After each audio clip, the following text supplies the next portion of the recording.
আসসালামু আলাইকুম। যারা চাকরি করে তারা ভাবে যারা বাসায় থাকে, যারা চাকরি না করে তাদের কোনো কাজই নেই। তারা শুধু সারাদিন খায়, ঘুমায় আর কি টিভি দেখে, মোবাইল টিপে, এই তো, আর কোনো কাজ নেই। কিন্তু যারা বাসায় কাজ করে তারাই বোঝে যে সারাদিন সংসার সামলানোটা কতটা কঠিন।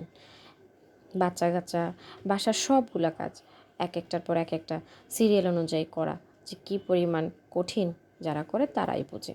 এই যে সকালের নাস্তা শেষ করে দুপুরের সব রান্না করা শেষ করে ডাইনিং টেবিলে দেওয়ার পরে হাজব্যান্ডকে খাবার দাও, এবং বাচ্চাগুলো আছে যার যতটুকু মানে যার যে যতটা বাচ্চা আছে সে ততটা বাচ্চাকেই, আমার 2টা মেয়ে, ওদেরকে একজন একজন করে খাইয়ে দিতে হবে।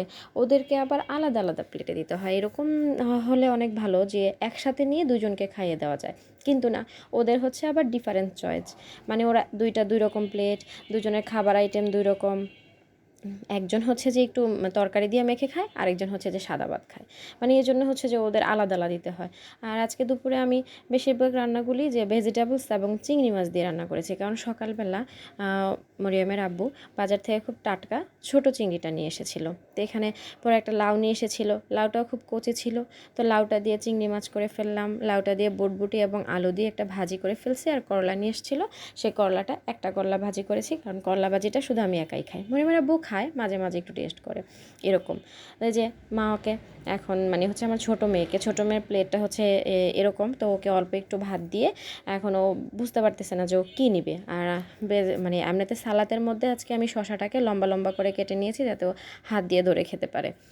তা এখন মরিয়মের আব্বু আবার বলতেছে যে আমাকে একটু লাউ চিংড়িটা দাও, আমি একটু টেস্ট করে দেখি। তো টেস্ট করতে সময় প্রথমবারই যখন নিয়েছিল তখন হচ্ছে যে ও আমাকে একবার খাইয়ে দিয়েছে।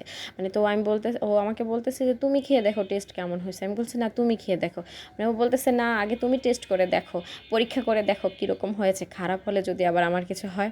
মানে আমাদের আবার মাঝে মাঝে একটু মজার মজার ব্যাপারের কথাও হয়, তো খুব মানে হাসতে হাসতেই খাবারটা হয়ে যায়।